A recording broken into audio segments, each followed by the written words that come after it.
Alors, c'est les semeurs de jardin qui ont décidé d'organiser avec nos partenaires, les Petits Débrouillards, le Passy-Muraille, ULAB, qui a architecturé ce jardin. Après 4 ans donc, de demandes et d'efforts de la part des résidents, qu'est-ce qu'il y a de mieux que de pouvoir jardiner en bas de chez soi, que l'on soit en ville ou que l'on soit à la campagne.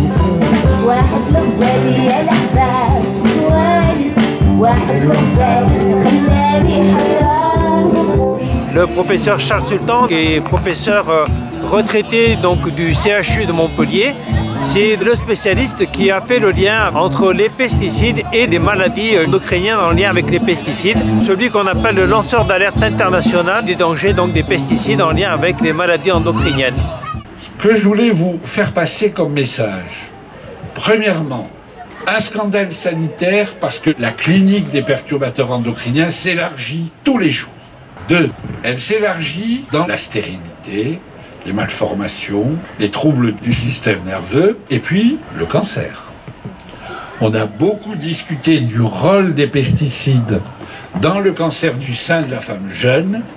Aujourd'hui, c'est confirmé. Il y a une méta-analyse qui a été publiée. Vous savez ce que c'est qu'une méta-analyse? C'est une analyse de toutes les données de la littérature qui confirme que le glyphosate est un produit cancérigène. Mais les médias maintiennent encore aujourd'hui que c'est probablement... Mais monsieur, vous avez compris que nous étions dans un combat qui était inégal. Moi, j'ai donné plusieurs interviews à la télé, dans les journaux, où je fais clairement passer le message contradictoire.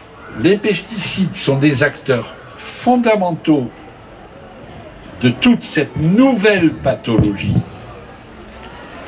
qui touche aujourd'hui les enfants à travers la contamination fétale, mais qui sont générateurs de maladies chroniques. L'OMS a signalé qu'il n'y avait jamais eu autant de maladies chroniques que ces dernières années. Le deuxième message, leur omniprésence rend notre combat difficile, mais qu'il fallait envisager d'agir par étapes.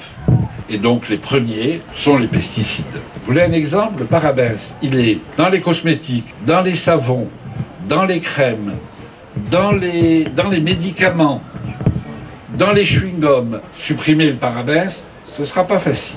Mais s'il y a une pression populaire, nous y arriverons.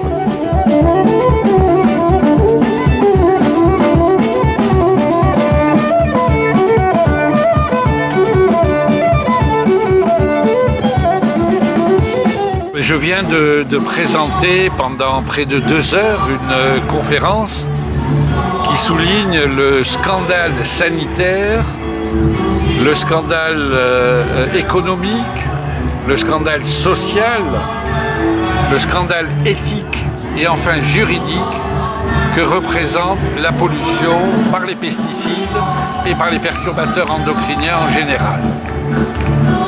C'est un véritable cataclysme auquel nous assistons et au sein duquel les perturbateurs endocriniens jouent un rôle considérable. Considérable non seulement pour la santé humaine, mais aussi pour la biodiversité. C'est l'avenir de l'homme qui est en jeu. Il est donc fondamental d'intercéder auprès des autorités politiques, de quelque bord qu'elles soient.